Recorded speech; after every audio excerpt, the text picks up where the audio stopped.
Buenas tardes muchachos, esta es la guía número 2 del periodo 4. Vamos a trabajar sobre las leyes de los gases ideales. Al final de la presentación encontrarán unos ejercicios para realizar muy similares a los ejemplos que se les van a presentar después de que veamos estos conceptos teóricos sobre las leyes de los gases, el efecto de la presión, la temperatura y el volumen, que son los aspectos fundamentales para trabajar con los gases. Vamos a trabajar entonces leyes de los gases ideales y ecuación de estado. Entonces, ¿qué son los gases ideales? Los gases ideales es una simplificación de los gases reales que se realiza para estudiarlos de manera más sencilla. En sí es un gas hipotético que considera formado por partículas puntuales sin efectos electromagnéticos. La energía cinética es directamente proporcional a la temperatura.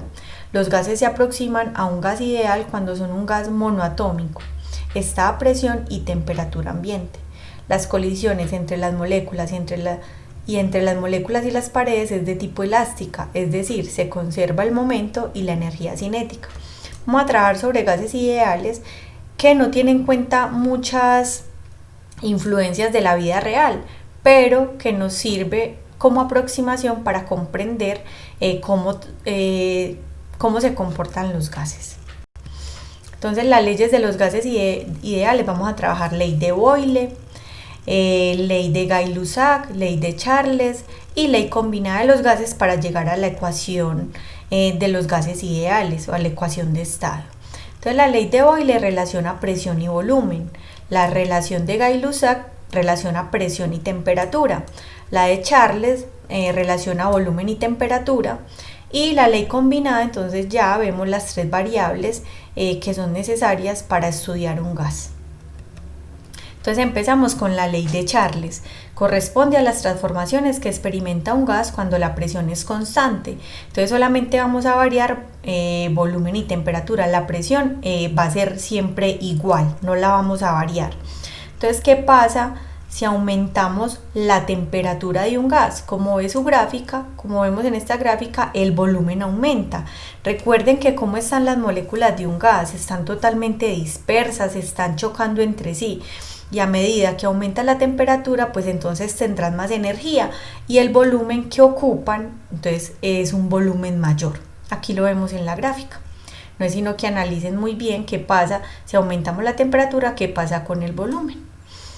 Entonces, cuando la temperatura se acerca al cero absoluto, todos los gases tienden al mismo comportamiento. Entonces, acá vemos un ejemplo de baja presión, cómo es el volumen, alta presión, cómo es el volumen, disminuye, ¿cierto? Ley de Gay-Lussac. Entonces aquí relacionamos presión y temperatura dejando el volumen constante.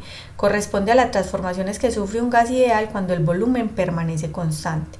Entonces si aplicamos una presión, aumenta la temperatura. Si aumentamos la presión, aumentamos la temperatura, ¿cierto? A mayor presión, se aumenta también la temperatura si el volumen permanece constante, según esta gráfica que vemos acá, ¿cierto? La presión 1 es menor y la temperatura también. Si aumentamos la presión, entonces también aumenta la temperatura para mantener ese volumen constante. La ley de Boyle corresponde a las transformaciones que experimenta un gas cuando su temperatura permanece constante. Entonces aquí no hay variación de temperatura, solamente de presión y volumen. Entonces si aumentamos la presión, ¿qué pasa con el volumen? El volumen disminuye, ¿cierto? Porque estamos aplicando una fuerza, estamos disminuyendo ese volumen. Hagamos el ejemplo como en una jeringa. Si estamos aplicando una fuerza en una jeringa, el volumen disminuye, ¿cierto? Entonces la curva que describe el gráfico versus presión versus volumen corresponde a una isoterma, es decir, a todos los puntos donde la temperatura es la misma. Recuerden que acá estamos suponiendo que la temperatura no ha variado. Entonces recuerde, si aumenta la temperatura, disminuye el volumen. Perdón, si aumenta la presión, disminuye el volumen. Si disminuye la presión, aumenta el volumen. Esto es inversamente proporcional. Entonces, aunque las leyes de los gases anteriores nos ayudan a entender el comportamiento de los gases, Todo eso lo hicimos para llegar a esta ecuación, a la ecuación de estado o de los gases ideales, donde relacionamos además de presión, volumen y temperatura, también tenemos en cuenta el número de moles de esos gases que vamos a trabajar, y la R es una constante, un valor que ya está establecido.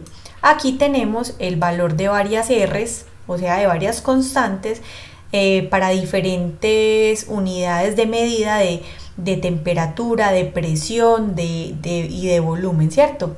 La más utilizada es la 0.082 atmósferas por litro sobre mol por Kelvin. Recuerden que acá nosotros vamos a trabajar con temperatura absoluta. Acá no podemos trabajar con grados centígrados. ¿Por qué? Porque los grados centígrados tienen temperaturas bajo cero, o sea, temperaturas negativas.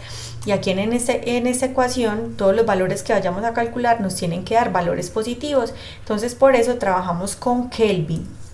Entonces, si nos dan temperaturas en grados centígrados, siempre hay que pasarlas a Kelvin. Entonces, ¿cómo se obtiene la R de la ley de los gases ideales? Entonces, acá tenemos diferentes R de acuerdo a las unidades de trabajo, pero ¿cómo se calcularon? Entonces, para que podamos calcular el valor de R, tenemos que considerar que una mol de cualquier gas ideal y en condiciones normales de temperatura y de presión, es decir, a una atmósfera de 273 grados Kelvin, ocupa un volumen de 22.413 litros. Entonces, despejando R de la ecuación de estado y poniendo todos estos valores a condiciones normales, obtenemos este valor de R, y ya los otros valores pues de acuerdo a las unidades que se vayan a utilizar. Entonces, vamos a ver los ejemplos. Los ejemplos vamos a utilizar solamente la ecuación de estado. Las primeras ecuaciones de gases ideales era para que entendieran la relación entre cada uno de estas variables de los gases. Recuerden que las variables importantes son volumen, presión y temperatura, y en la ecuación de estado entonces ya involucramos las moles. Entonces, una masa de hidrógeno gaseoso ocupa un volumen de 230 litros en un tanque a una presión de 1.5 atmósferas y a una temperatura de 35 grados centígrados. Calcular cuántas moles de hidrógeno se tienen. B. ¿A qué masa equivale el número de moles contenidos en el tanque? Entonces, primero, para enfrentarnos a los problemas, ¿qué tenemos que hacer? Mirar qué nos están dando y qué nos están preguntando. Como estamos trabajando con gases, entonces sabemos que lo que vamos a utilizar es la ecuación de estado, ecuación de los gases ideales. ¿Qué datos nos dieron? Entonces nos dieron el volumen, nos dieron la presión y nos dieron la temperatura. Pero ¿qué pasa con la temperatura? Recuerden que en grados centígrados no podemos trabajar. Esos grados centígrados los pasamos a Kelvin. ¿Cómo? A grados centígrados le sumamos 273 y nos da el valor de Kelvin, así como el ejemplo que tenemos acá. Y acá les pongo una nota. Observe que hemos convertido los grados Celsius a la escala absoluta de Kelvin, sumando 273. Ya les expliqué el porqué. Entonces, nos están preguntando número de moles. Entonces vamos a utilizar la fórmula de los gases ideales, PV igual a nRT. Recuerde que P es presión, B es volumen, N es el número de moles, R es la constante de los gases ideales que ya tiene un valor establecido, y T la temperatura. Entonces despejamos N. Entonces, como necesitamos despejar N, tenemos que quitar RT que están multiplicando. Como RT está multiplicando, pasa al otro lado a dividir y así nos queda el valor de la N. PV sobre RT. Ahora sí, podemos sustituir todos los datos porque ya los tenemos todos. Tenemos la presión, tenemos el volumen, la R que es un valor ya establecido, y la temperatura que lo pasamos a Kelvin. Mucho cuidado con eso. Aquí tenemos que tener mucho cuidado con las unidades. Si nos están pidiendo moles, las unidades nos deben dar en moles. Entonces mucho cuidado que cancelamos, ¿cierto? Atmósferas con atmósferas, litros con litros. Esta mol que está abajo pasa por la ley de orejas, como decimos, y los Kelvin, este que está arriba y este que está abajo, se cancelan también, entonces nos quedan moles. Así podemos nosotros verificar si hicimos bien o no el ejercicio. Entonces, por lo que la cantidad de número de moles es 13.64 moles. Y nos están diciendo que convirtamos esa masa en masa, el número de moles, o sea, pasar a gramos. Al ser hidrógeno gaseoso nos referimos a que su peso atómico o masa molecular es una molécula diatómica. El hidrógeno gaseoso siempre es H2. Entonces, ¿qué tenemos que hacer para pasar moles a gramos? Con el peso molecular, que eso ya lo sabemos trabajar. Entonces, el peso molecular del hidrógeno es 2 gramos sobre mol. Entonces, tenemos que el número de moles por el peso atómico por 2 gramos sobre mol, cancelamos moles y nos quedaría en gramos. Entonces la respuesta es 27.28 gramos. Vamos a hacer un segundo problema. Nos dice que el hexafluoruro de azufre, SF6, es un gas incoloro e inodoro muy poco reactivo. Nos dice que calculemos la presión en atmósferas ejercidas por 2.35 moles del gas en un recipiente de acero de 5.92 litros de volumen a 71.5 grados centígrados. Entonces, recuerden que siempre tenemos que identificar los datos del problema. El problema es muy sencillo nuevamente de resolver. Si volvemos a leer, nos damos cuenta que tenemos los datos del número de moles de la sustancia, un volumen y una temperatura. También sabemos el valor de nuestra constante de los gases de la R, ¿cierto? Que es un valor establecido. Ahora es momento de colocar los datos. Entonces la R, la que más utilizamos, el número de moles, el volumen está en litros, la temperatura nos la dan en grados centígrados, siempre hay que pasarla a Kelvin. Tenemos que trabajar en una temperatura absoluta, solamente le sumamos 273 y nos daría una temperatura de 344.5 Kelvin. Entonces, ¿qué tenemos que despejar? Obteniendo la presión de nuestra ecuación de gases ideales. Entonces despejamos la presión. Presión es igual a N RT sobre B.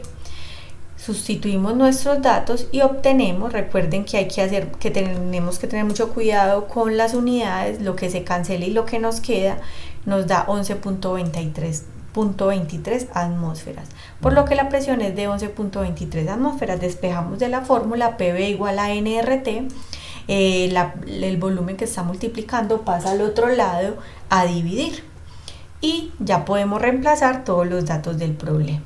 Listo.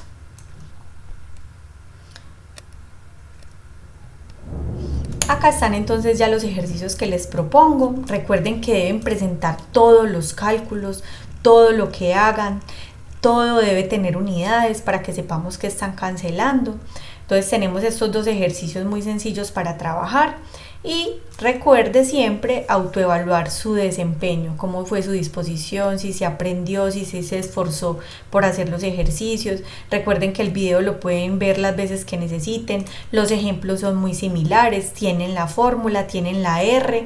De todas maneras, cualquier duda nos vemos en las sesiones virtuales. Espero que les sea de mucha ayuda, que les haya servido bastante y que puedan lograr los objetivos de esta guía, que es manejar la ecuación de estado.